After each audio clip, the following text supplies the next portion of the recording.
Pastor Alfonso fue un gran amigo de nosotros. Pastora Priscila sabe, siempre nos llamaba, nos daba palabras de aliento y estábamos conectados aún en la distancia. Y hoy voy a estar compartiendo un poco de un libro que escribí recientemente. El año pasado, a principios de año, yo terminé de escribirlo y Pastor Alfonso nos llamó de casualidad. Estábamos por Ponce, me acuerdo, manejando eso. Íbamos manejando y recibimos la llamada de Pastor Alfonso para saludarnos y orar por nosotros. Y Onis le dice, Pastor, Dayan terminó de escribir un libro. Y Pastor Alfonso dijo, pues cuando ella lo tenga ready, la vamos a traer para el centro. Y hoy para mí es una bendición poder estar aquí. Poder estar aquí y cumplir con esa palabra que me dio el Pastor Alfonso y poder traer un poco de mi testimonio de lo que Dios ha hecho en mi vida.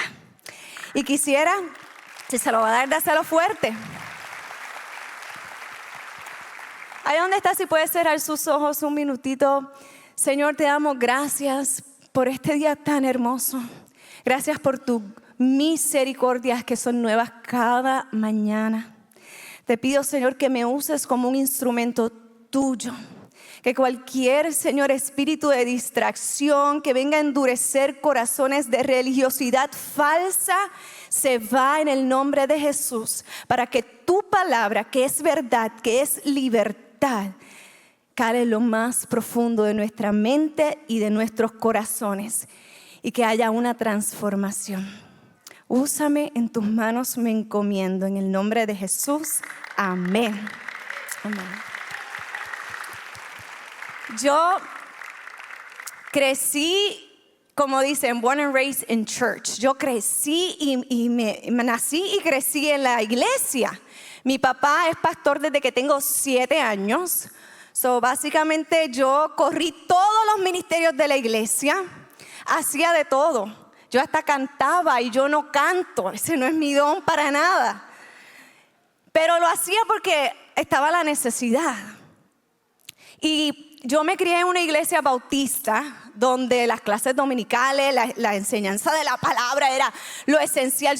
Yo amaba la palabra, me crié conociendo todas las historias, aprendiéndome los libros de la Biblia y lo hacía porque lo amaba.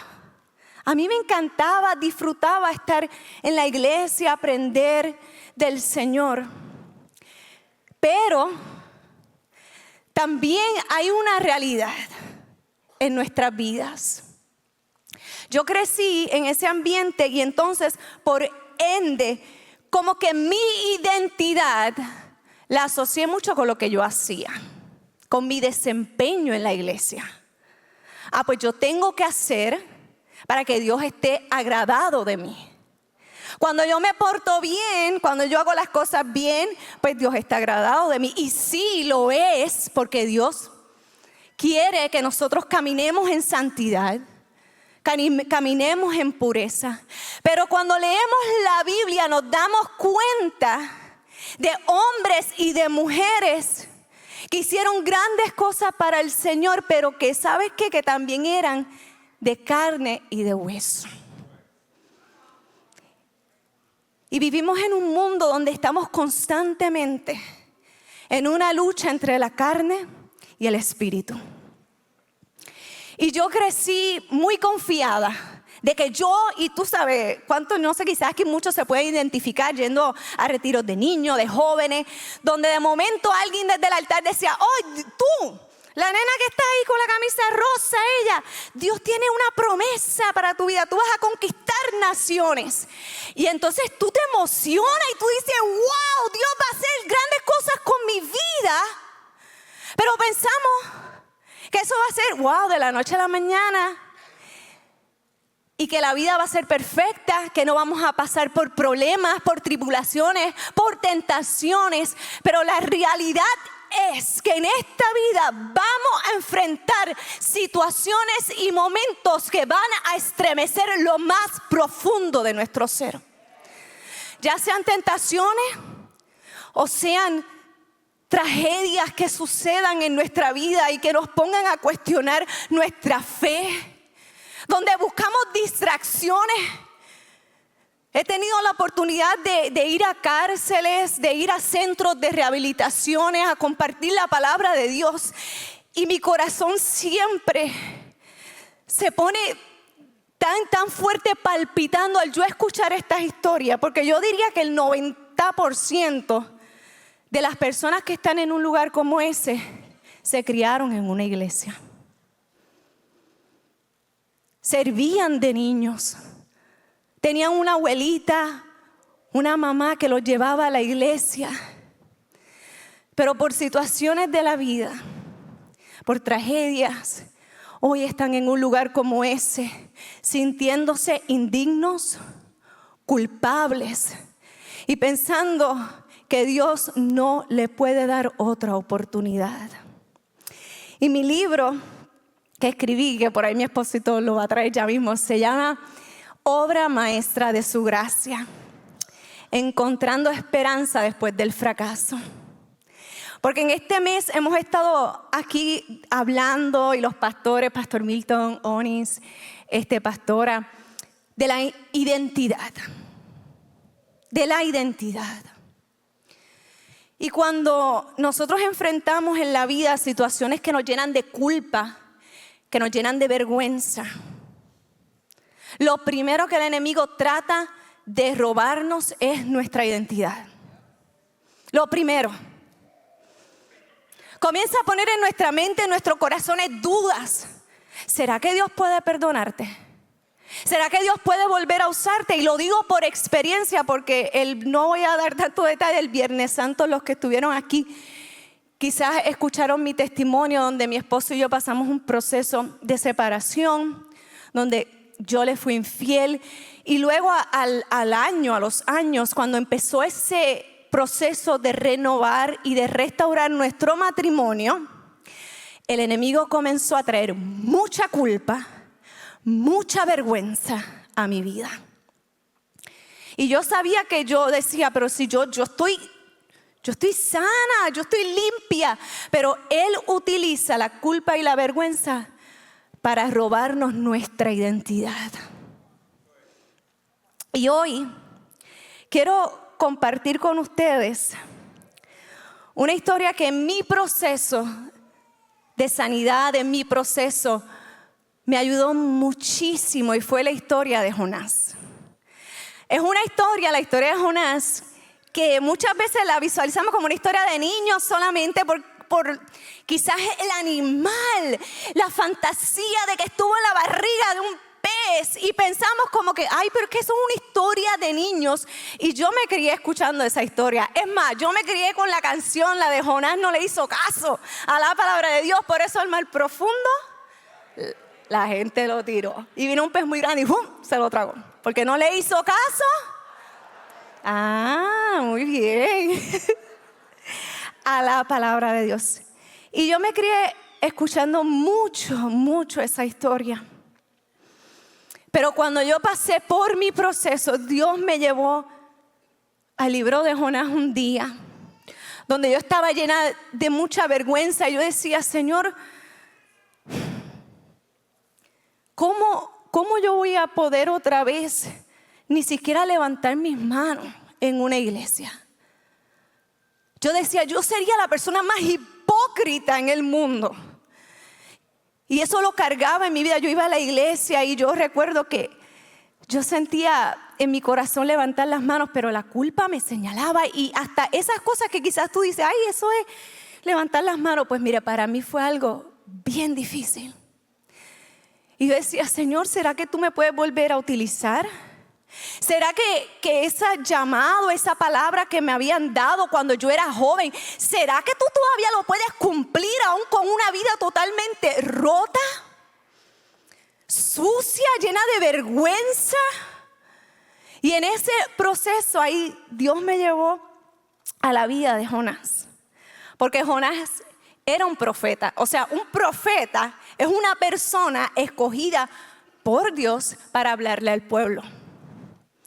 So que era, vamos a decir, como alguien bien importante para el círculo israelita, para los cristianos de ese tiempo. Era alguien muy importante, era la voz de Dios aquí en la tierra. Pero ¿sabes qué? Él no fue perfecto, ni tampoco yo, ni tampoco tú. Y vamos a ir a Jonás 1, versículos 3 al 4. Va a estar en las pantallas también, donde dice, entonces, esto fue después de que Dios le dijo, ve a Nínive, predica mi palabra, le dio instrucciones bien específicas. No fue ni siquiera, ay Jonás, yo necesito que, mira, tú ores y hay una gente que te necesita, pero yo te voy a decir poco a poco. No, fue bien específico. Fue Jonás, yo quiero que tú vayas a Nínive y des este mensaje. ¿Y qué Jonás hizo? Vamos para ahí. Dice, entonces Jonás se levantó y se fue en dirección contraria para huir del Señor. Descendió al puerto de Jope, donde encontró un barco que partía para Tarsis. Pagó su pasaje, subió a bordo y se embarcó rumbo a Tarsis con la esperanza. Hello, el que predicaba, el que hablaba de parte de Dios, dice, con la esperanza de escapar del Señor. ¡Qué bochinche! Ahora bien, el Señor mandó un poderoso viento sobre el mar, el cual desató una violenta tempestad que amenazaba con despedazar el barco. Entonces la tripulación echó suertes para ver quién había ofendido a los dioses y causado tan terrible tempestad. Cuando lo hicieron, la suerte señaló o cayó sobre Jonás como culpable. Y un paréntesis aquí es que la verdad, por más que ocultemos las cosas, la verdad siempre va a salir a la luz con nuestra ayuda o sin nuestra ayuda. Dice, la suerte cayó sobre Jonás. Y algo que yo quiero que se lleven en sus corazones en esta mañana, y si están escribiendo, anoten esto y es más, pon tu nombre ahí.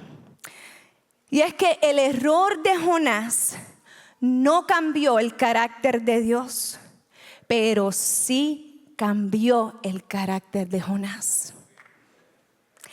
El error de Dios no cambió la confianza que Dios tenía en Jonás, pero el proceso, el error, la transformación que sucedió, sí cambió la confianza que Jonás tenía en Dios.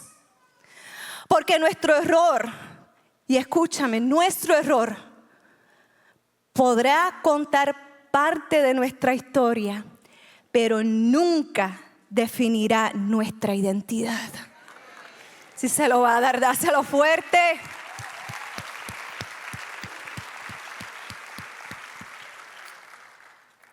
Nunca te identifiques con tu error. Porque si yo me pararía aquí y dijera, yo soy una mujer que fui infiel y lo estoy abogando por ahí. No, yo no me identifico con eso. Eso fue un error que yo cometí, pero hoy por hoy yo soy una mujer restaurada, una mujer fiel. Y que puedo levantar mi rostro en alto y mirar a los ojos a las personas y decir, porque es que no soy yo, es el poder de Dios que ha actuado en mí. Y tanto así, un paréntesis, aquí está Natalia, que eres una bendición para mi vida. Doy gracias por tu vida, amiga. Ella leyó mi libro, fue una de las primeras personas que me dijo, tú sacaste un libro, yo lo quiero leer. Y todavía yo estaba recién llegada aquí, la vergüenza, yo, ay Dios mío, ¿qué la gente va a pensar? Y dijiste unas palabras que las hice mía. Un día me dijiste, Diane, yo leí el libro y realmente lo que tú lees es como que si no, tú no eres esa persona. Porque hay una pureza, y esa palabra la dijiste, hay una pureza que tú reflejas del Señor. Y eso yo dije, wow. Porque en el libro yo cuento de niña fui abusada sexualmente y desde niña yo cargaba con mucha vergüenza, específicamente con la sexualidad. Y luego, al ser adulta, el proceso y el error que cometí, yo me sentía sucia, indigna. Y cuando tú me compartiste esas palabras, fue literalmente, yo sentía al Señor diciéndome: yo te devuelvo lo que el enemigo te robó. El Señor hace una restauración tan grande en nuestra vida. Y eso lo vemos cuando escuchamos testimonios de personas que quizás han estado en malos pasos. Aquí mismo, Luis, todas estas personas que hemos escuchado testimonios poderosos de cómo Dios restaura. Y hoy en día son hombres y mujeres, padres de familia, mujeres de familia, que son un testimonio al mundo. Tu error no te descalifica. Quiero compartir con ustedes 3 puntos que fueron claves para mi restauración. Número 1, tu fracaso puede haberte llevado lejos, pero nunca tan lejos como para estar fuera del alcance de Dios. Vamos a Jonás. Él estaba tratando de huir. Él estaba yendo lejos. Dice la Biblia que se fue en dirección contraria. Ni siquiera fue como que, pues por aquí está Nínive, pues voy a ir al pueblo antes. Dijo que se fue en dirección contraria a lo que Dios le había dicho. Pero Dios no se encuentra en nuestro peor momento. Cuando yo veía esta historia de Jonás y yo decía, en ese momento, a mí yo me hago siempre películas. A mí me encanta cómo el arte de las películas y las series logran plasmar algo que está escrito. Y me encanta cómo le dan vida a estos personajes. Y yo me hacía la película en mi mente y decía, ¿tú te imaginas Jonás? Dice que había una tormenta y no sabemos si era de noche o de día, pero imagínese, la tormenta se pone oscuro de por sí, el cielo. Este hombre lo tira en el medio del mar. En el medio del mar. Yo me crié en Aguadilla, Puerto Rico, que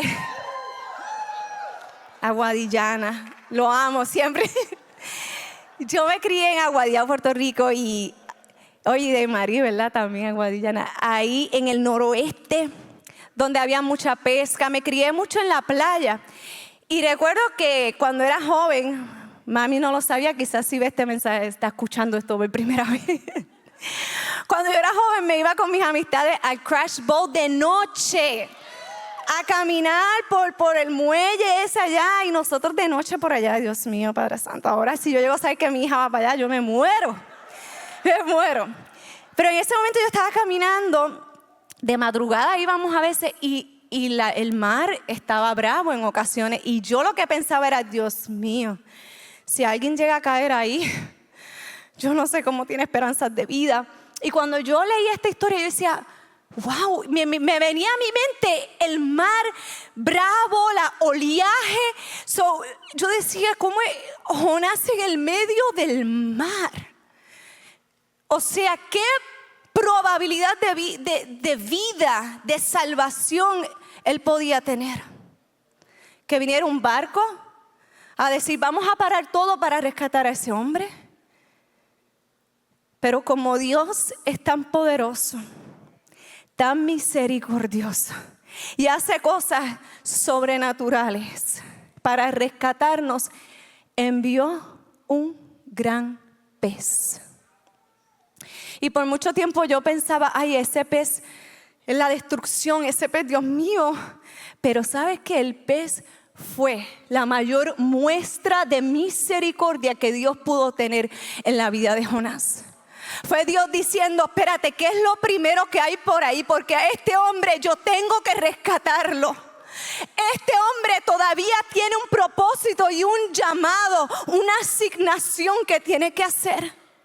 Y en medio de esa tempestad, donde muchas veces, créemelo, yo he estado ahí.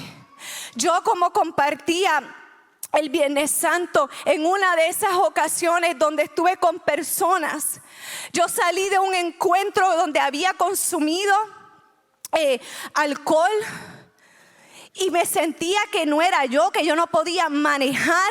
Me monté en el vehículo y ese día yo decía, fue como que mis ojos se abrieron. Ese día yo digo, fue como que una escama sobre mis ojos cayó y yo estaba perdida. Yo no sabía dónde yo estaba, bajo la influencia, llena de vergüenza, y yo comencé a gritar y yo le decía, Señor, ¿cómo yo llegué aquí? Ese era mi tormenta, ese era mi mar, ese era el oleaje. Y yo decía, Señor, pero ¿cómo es que yo llegué? Y yo recuerdo que yo le daba puño al guía y yo gritaba y yo me sentía como la peor persona del mundo. Pero yo hice la oración más corta pero más significativa de mi vida.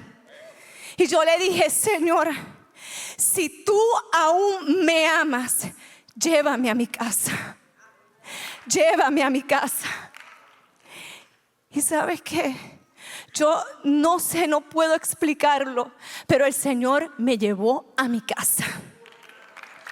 Y ahí esa fue mi ballena, esa fue la que el Señor tuvo que usar para arrancarme de donde yo estaba, salvarme. Y así mismo pasó con Jonás. Dice que este gran pez lo rescató. Porque tu fracaso puede haberte llevado lejos, pero nunca fuera del alcance de Dios. Número 2.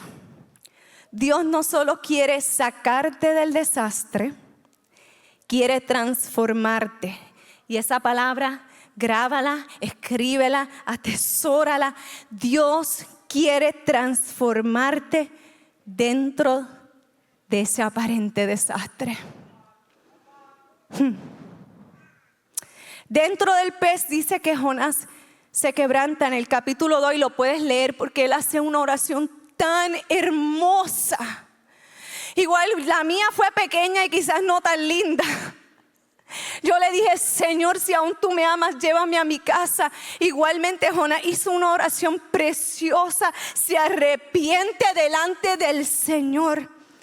Y la Biblia dice que Dios lo escuchó. 3 días después Dios le da la orden al pez y Jonás es escupido, vomitado, como ustedes se lo quieren imaginar.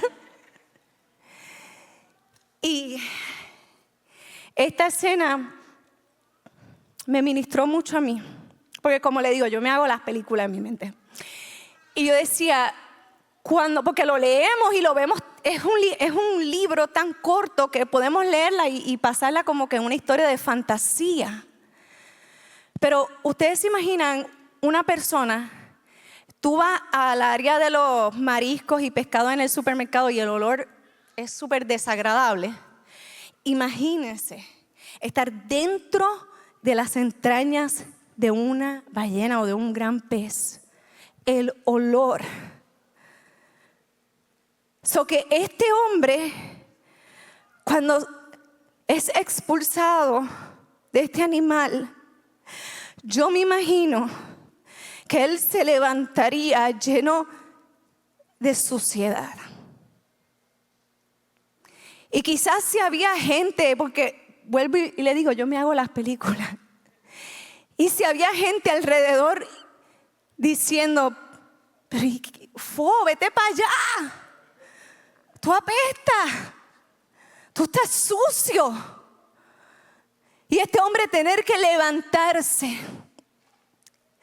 caminar porque tuvo un encuentro con el Señor. Dentro del pez hubo una transformación. Y ahí es que muchas veces nosotros como cristianos nos estancamos. Porque sentimos que la gente puede ver la suciedad que tenemos. Que la gente nos puede señalar y decir, de ese no te pegues, de esa no te pegues. Porque esa persona cometió este error, esa persona cojea de esta patita.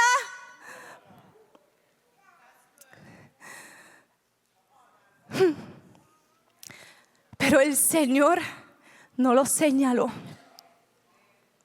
Y sabes que a pesar de todo, Jonás no se dejó, él se levantó. Cuando yo comencé mi proceso de sanidad, eso era algo que estaba en mi mente. Y muchas veces somos nosotros mismos que lo ponemos en nuestra mente. No es la gente, es nosotros. Somos nuestros peores enemigos muchas veces y los más que nos señalamos. Pero ahí pasó algo poderoso, porque no se quedó ahí. Punto número 3. El Dios que confronta tu desobediencia y mi desobediencia es el mismo Dios que vuelve a llamarte por segunda vez. Aleluya.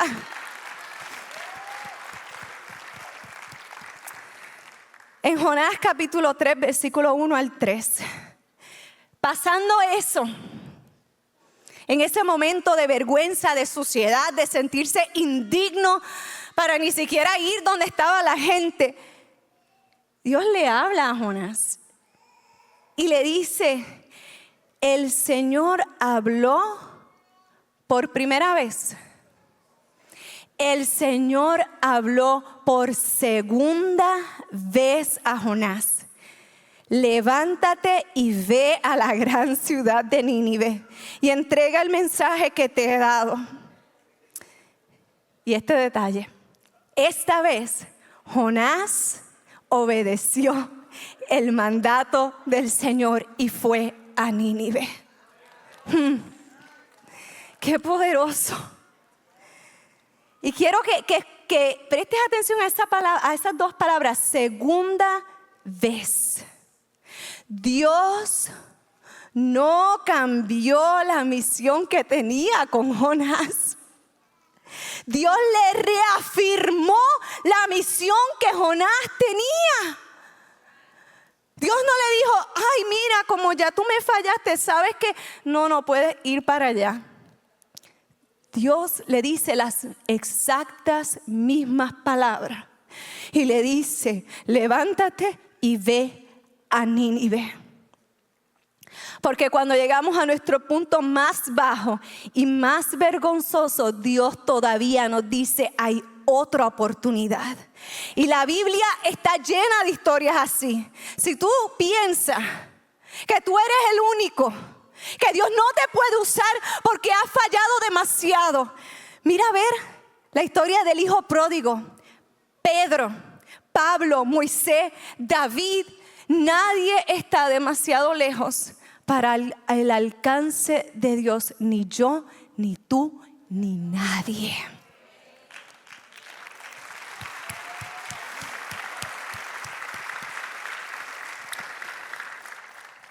Mi libro se llama, como le había dicho, Obra Maestra de Su Gracia, y mucha gente quizás espera que yo hable mucho de doctrinas, de la gracia.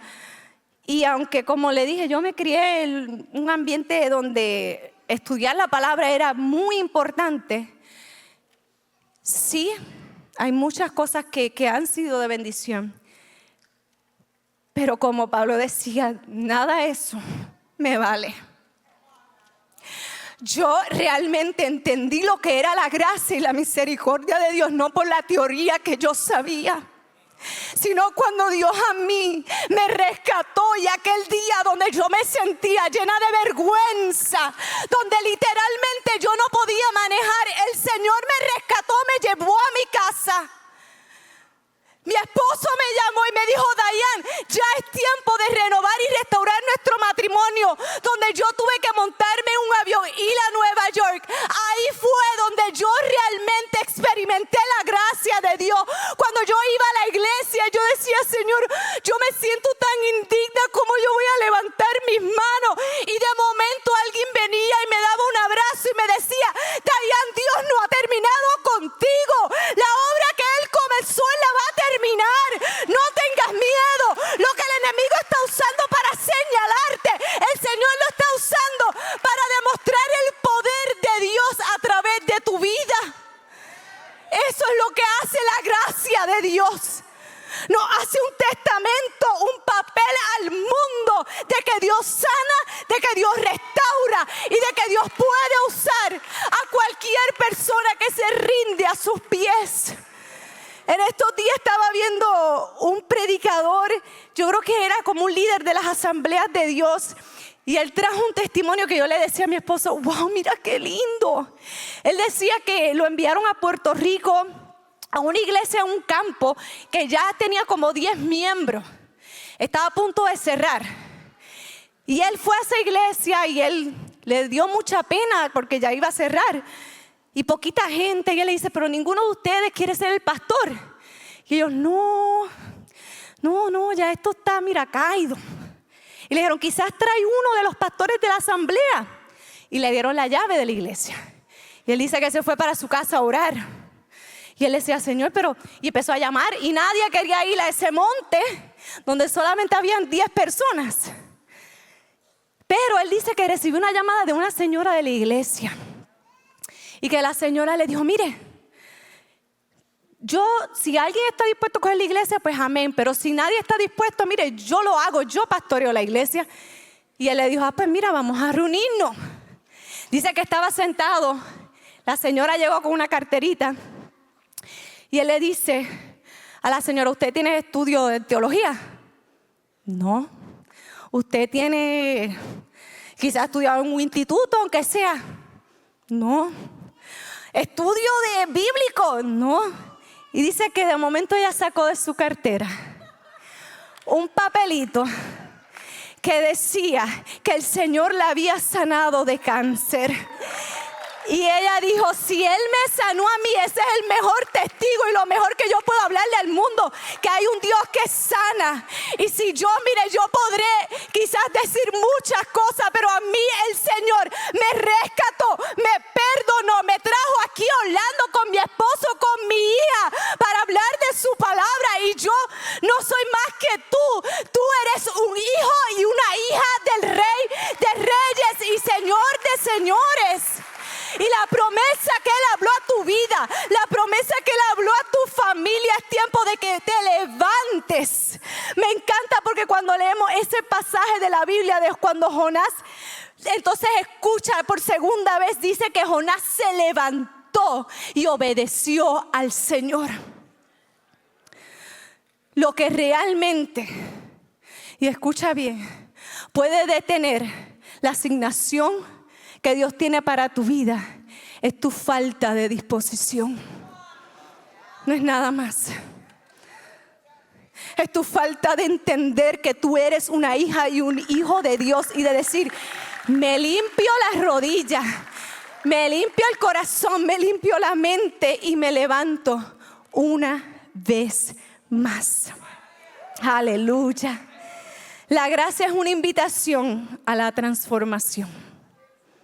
La gracia no te va a dejar igual. Va a doler, va a tomar tiempo, pero vale la pena pasar por esa transformación. Porque la gracia, porque la verdad sin gracia destruye y la gracia sin verdad carece de sentido. Y pastora Daisy, que no, está por ahí me imagino, ella el miércoles habló de esto y yo decía, wow, va acorde con el domingo. Porque ella decía, la verdad sin misericordia puede convertirse en una piedra. Y ella estaba hablando en Juan 8, cuando la mujer adúltera es capturada y la arrojan a los pies de Jesús. Y Jesús, cuando se encuentra en esta situación, donde está esta mujer, donde hay un grupo de hombres, me encanta que Jesús no señala ni critica ni a la mujer ni a los hombres. La gracia de Dios se extendía tanto para la mujer como la misericordia para estos hombres que se habían criado en la ley, en la ley, en la ley. Y Él lo que dice es esta frase llena de gracia y de verdad. Y le dice, quien esté libre de pecado, que tire la primera piedra. Y yo creo que eso a mí me enseña que ya yo tengo que tener gracia para el que cae, pero también para el religioso. Porque todos necesitamos esa gracia llena de verdad, pero también lleno de gracia y amor. La gracia, como le dije, se convierte en una invitación a la transformación. Y recordando estas palabras que le dije al principio para que se las lleven en su corazón. El error de Jonás no cambió el carácter de Dios, pero sí cambió el carácter de Jonás. El error de Dayan no cambió la confianza que Dios tenía en mí, sino que cambió la confianza que yo le tenía a mi Padre. Él te dice: no he terminado contigo, mi llamado no ha cambiado, pero yo te pregunto hoy, ¿le creerás? Lo único que te puede detener es tu falta de disposición para creerle, para obedecer y para levantarte otra vez. La historia de Jonás es la historia de muchos de los que estamos aquí, de muchas que leemos en la Biblia. Personas que amamos a Dios, que hemos abrazado su palabra, que hemos vivido en santidad, pero que también somos humanos. Vivimos en un mundo y quizás mi historia es una historia de algo externo que quizás se ve, pero ¿cuántas veces hay tantas personas en la iglesia cargando raíces de amargura, arrogancia, donde no hay empatía, donde lo que hay es celo y envidia? A eso también el Señor le extiende gracia y misericordia para una transformación.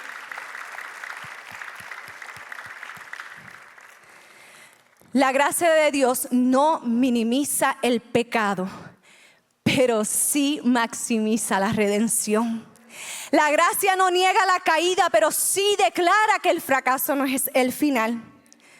Puedes huir de tu asignación, pero no puedes escapar de tu diseño. Puedes huir de tu asignación, pero no puedes escapar de tu diseño. Y ya para terminar, recuerda la historia del hijo pródigo. Dice que él era su hijo, o sea, él estaba con el padre en la casa. Él tenía derecho a todo lo que el padre le otorgara. Pero como muchas veces tomamos decisiones y decimos: ay no, Señor, pero yo quiero probar un poquito de aquello. Y dice que le pidió al padre su parte y se fue. No sabemos cuánto tiempo, si pasaron años, si fueron 2 meses, no sabemos. Pero sí dice que se fue. Y que cuando estaba allá llegó a lo más bajo a comer la comida de los cerdos, que eso para ellos era algo sumamente inmoral. Y dice que allí cayó en sí y dijo: si yo tan solo vuelvo a la casa de mi padre, vuelvo, aunque sea, quizás me dice: ay, pues tú puedes ser un sirviente. Él viva con esto. Yo me imagino que él caminando, pensando: ok, cuando yo vea a mi papá, yo le voy a decir: papi, perdóname, mira, no me tienes que hacer hijo. Yo, con solamente tener comida y quizás un techo, estamos bien. Pero la palabra dice que el padre lo estaba esperando. Y esto fue Jesús que estaba diciendo esto. Dice que el padre lo estaba esperando, no para humillarlo, no salió para recordarle su fracaso, no salió para decirle: yo te lo dije, que si te iba a pasar eso. El padre salió corriendo para abrazarlo.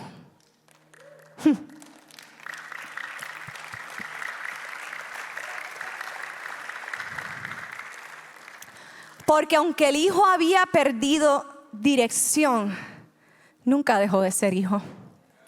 Nunca dejó de ser hijo. El padre no tuvo que devolverle la identidad porque él nunca se la quitó. Simplemente le recordó quién él era. Le puso un anillo e hizo una fiesta. Hoy quiero decirte, y le voy a pedir que ahí donde está, si se puede poner de pie conmigo y darle gracias a Dios por su amor y su misericordia.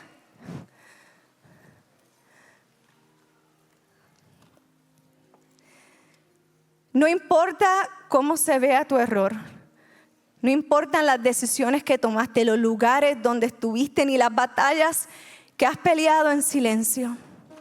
Tal vez has cargado culpa, resentimiento, indiferencia, vergüenza o el peso de un pasado que todavía intenta definirte. Pero hoy Dios me trajo aquí para recordarte por segunda, por tercera o por cuarta, no sé cuántas veces, pero el Señor no se queda solamente en dos. El Señor sigue hablando y sigue tocando a la puerta. Y cuando Dios sana, transforma. Su gracia nos abraza, pero en medio de ese abrazo hay una transformación. Hay decisiones que tenemos que tomar. Tenemos que arrepentirnos, caminar en perdón y en obediencia.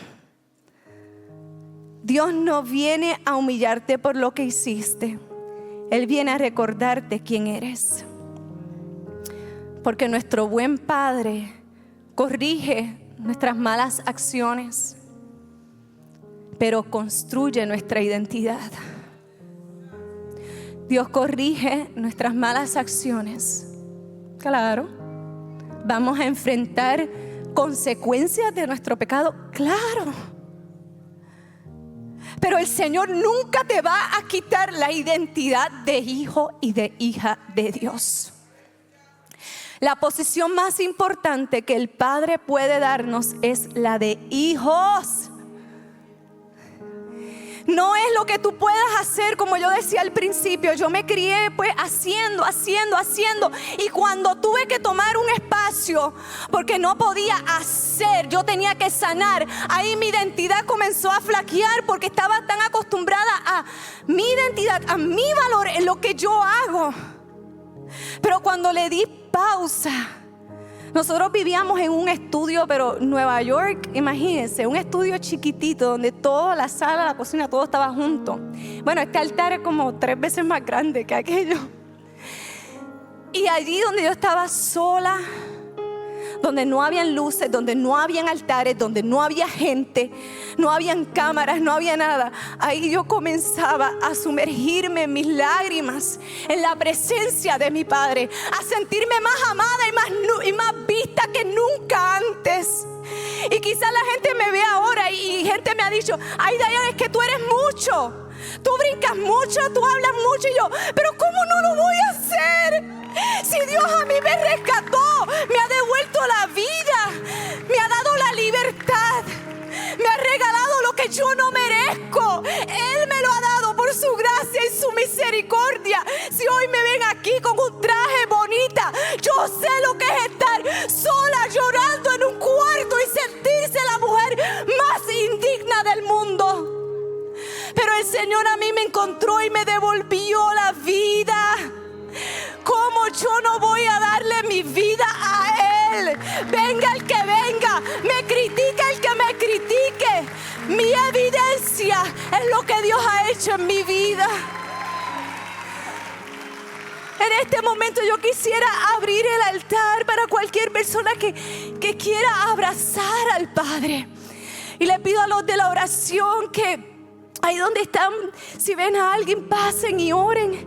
Porque hoy el Padre solamente te está recordando que eres amado, que eres amada, que Él te sigue amando, que lo que Él prometió Él lo sigue cumpliendo. Así que, iglesia, ahí donde estás, cierra tus ojos y vamos a orar. Abrimos este espacio. Señor, te damos gracias porque tú eres fiel, Señor. Porque tú entregaste tu vida en la cruz por amor a nosotros. Por amor a nosotros, imperfectos,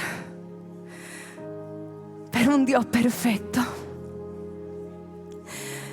Y que no importa lo que podamos experimentar en esta vida, quizás pérdidas, dolores, miedos, culpa, traiciones, que decimos: Señor, pero ¿por qué estas cosas me están pasando? ¿Será que tú estás enojado conmigo? ¿Será que tú te has olvidado de mí? El Señor te dice: yo te sigo amando, yo te sigo buscando. Por segunda, por tercera, por cuarta y por quinta vez.